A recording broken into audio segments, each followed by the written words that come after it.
What's the biggest mistake writers make? This is the question I've been asked most frequently over the years. The answer is easy. They don't know what a story is.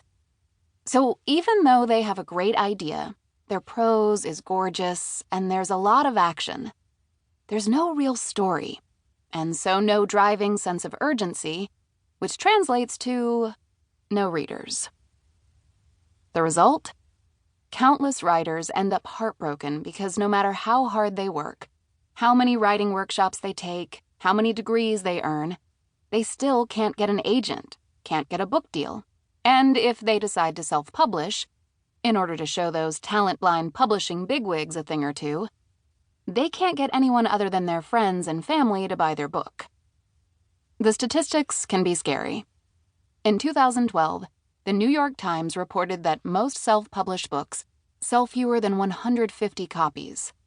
Surveys reveal that agents reject over 96% of the submissions they receive. Personally, I'd put the number even higher. So it's no surprise that writers end up disappointed, sad, and sometimes even a tad bitter. Worse, they're convinced that their failure proves one thing only: they have no talent. That's when that internal voice we all have, the one that pretends to have our best interest at heart, moves in for the kill. Whatever made me think I could be a writer? I should give it up immediately and express my creativity some other way, like, I don't know, interpretive dance. Don't. Not only because chances are you do have the talent, but seriously, the world has way too many interpretive dancers as it is. Here's the truth. Not understanding how story really works is not your fault.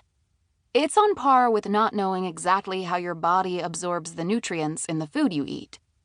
You know that it does, and if you took high school biology, you probably remember that it has something to do with cells and membranes and amino acids. But the how of it is invisible. Thank heaven. The same is true of the effect that all stories, have on you. And even more surprising, why they have that effect. This book is designed to help you crack the story code and make what was invisible, visible, not to mention eminently doable. It will turn you into a story genius.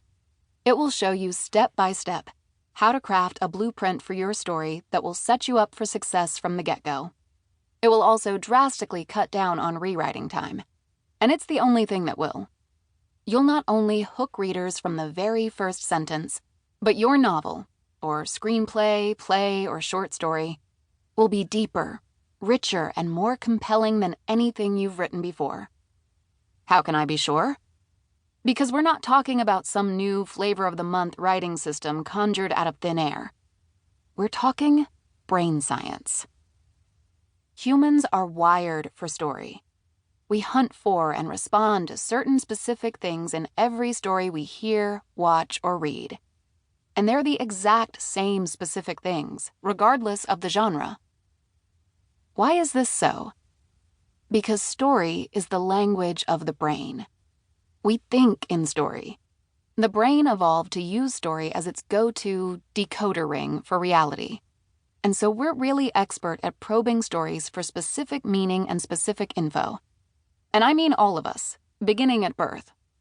Even a kindergartner recognizes an effective story because it's built into the architecture of the brain. Story is how we make sense of the world around us.